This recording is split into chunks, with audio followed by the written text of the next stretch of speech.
I can go with just 2 maletas na lang. Right? Yeah, nag-simplify na ako talaga. I'm so proud of myself. Kris Aquino kinaaliwan ng mga netizens dahil ginawa na nga niyang hobby ang pagpapak ng kanyang mga damit sa kanyang luggage. Maski ang kanyang mga angel sa bahay ay tuwag-tuwa sa kanya dahil personal talaga itong si Kris na nagro-rolyo ng kanyang mga damit at nakipagtatalo pa nga dito sa kanyang angel. At naging katuwaan nga ng mga netizens ang kanilang pagtatalo. Panoorin at kung hindi pa nakasubscribe, don't forget to click subscribe and hit the notification bell to keep you updated. Nakakatuwa talaga itong si Kris Aquino dahil hindi na nga umaasa sa kanyang mga angel para ipagpak siya ng kanyang mga damit na babaunin sa ibang bansa. Show, ito akong gumawa na to. Tell them. Opo, siya ang gumawa. Yeah. Inaaway ko siya. You tell them na kasi baka di sila maniwala. Sabi, I think that's one of my talents. Magaling ako talaga sa pagbasa ng libro, manood ng video, and to figure out how to pack. So, these are my pantulogs. Bingkay would know. Bingkay. GU ba to? Ito mga may hearts na to na pajamas. GU. Yung iba Uniqlo, iba GU. So yan, ni-roll din sila. So, yun ang inayos namin. And where we're staying kasi has a washer and dryer. So, nakaganyan na sila. Pwede maglaba. Si Bingkay. Hindi naman ako nag-claim na ako kasi dati nung akong bumuha, parang the whole day wala na akong ginawa kundi mag-complain na. Nakakatuwa ang isang angel ni Miss Kris Aquino na nakabantay sa kanyang ginagawa at ipinak na nga rin ang mga gamit ni Bimbi at ni Josh. At hindi nga magkaalaman kung ano nga daw ba ang size ng mga paa ng anak ni Miss Kris Aquino kaya naman kino-confirm ni Kris. Yeah, and because the boys, sa laki ng paa nila, ang dami na occupy na space. Ilang sneakers yung dinala mo for them? Each. Each yung bata, that's yung suot nila. So, kanya. I guess. Tapos, pero dinala mo sila ng yung mga binili natin ng Havaiana. Meron. Yeah. Ang laki ng kay Quiz, no? 47, 48 siya. 46%. Ay, 46%. Are you sure? Hindi ba 45, 46 si Bill, tapos 47, 48 si Kuya? Bet. Let's bet. Check ko. Check mo. Kunin mo ko ng magic. Check ko. Ang alam ko, 45, 46 si Bim, tapos 47, 48. Pag nirewind natin to, sinabi niya kanina, 46, 47. But 45, 46 sabi ko. 46%. Ay, 46%. 46%. Oh, di correct! Hindi na sinabi 44, 45 eh. Right? Sino nagpapasaldo sa inyong dalawa? Sasabihin ko na! Tama ako, diba? I swear! Si Jane! Sabi nila,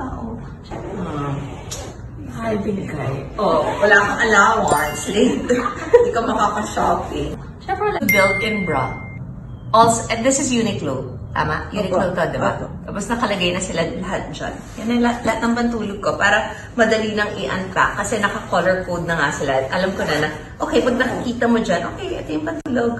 Labas na natin. And sabi nga ni Kris Aquino, kaya siya nawiwili na mag-pack ng kanyang mga sariling damit papunta sa ibang bansa ay para na rin itong isang therapeutic. Dahil pag nakaka-achieve siya ng isang bagay ay syempre, nare-relax siya at syempre achievement nga ito para sa kanya.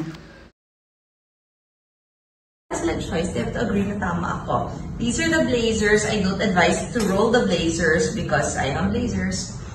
And this is the blazer na hindi siya nalulukot because it's made of the same material.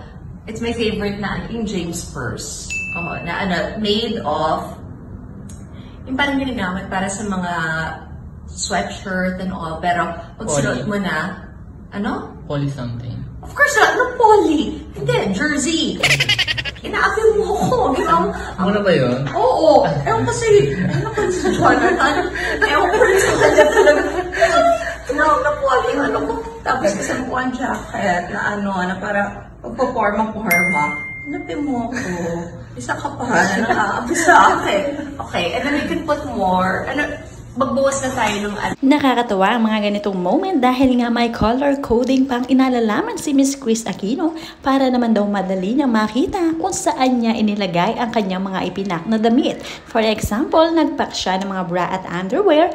Alam niya kung saan niya ito agad kukuhanin. Hindi na niya bubuklatin ang buong maleta dahil meron na silang mga sari-sariling bag.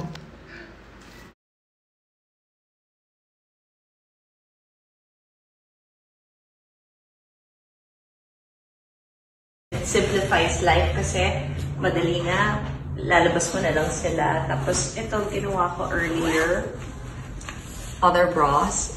And ngayon nakita niya na, ang bra colors ko lang talaga are basically pink, beige, and black. If you've noticed also, if I ever show you my walk-in, you'll see talaga na parang maybe 50% of my clothes are black and 30% of my clothes are pink. And the rest, gaagaw-agaw na sila. Tapos ito yung mga sweaters na ni-roll ko. These are the ones na, these used to be kay Kuya Kebim na ayaw nila, yung color.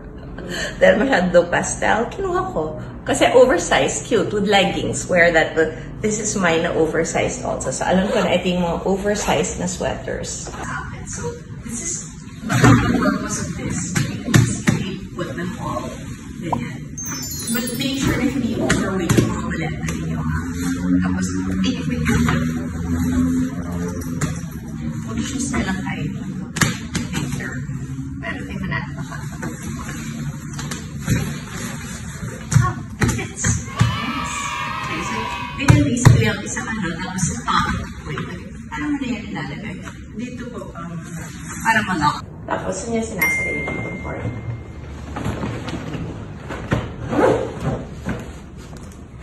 Doon na lang sa isang maleta natin ilalagay. Tapos, ito, try muna natin isara kung may space ka pa. Pero ito, diba sinasara ganyan? Dito naman. Ayun, tapos ito try nyo i-close pa. Kung may space pa. Wait. May space na yun later. Pwedeng ipatong yung mga magagaan. Wait lang. Get this. Go here. This. And one more magaan. Here. There. Let's see if it will close.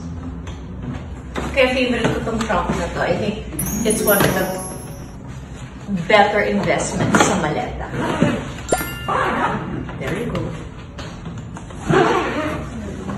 Actually ko. Oh, I packed. And then one more na lang na. Well, two more actually. Na ano. Anyway, there are 4 of us. So, to 2 each, so we're allowed 8 pieces of paper. And we're ready. There. Acting less.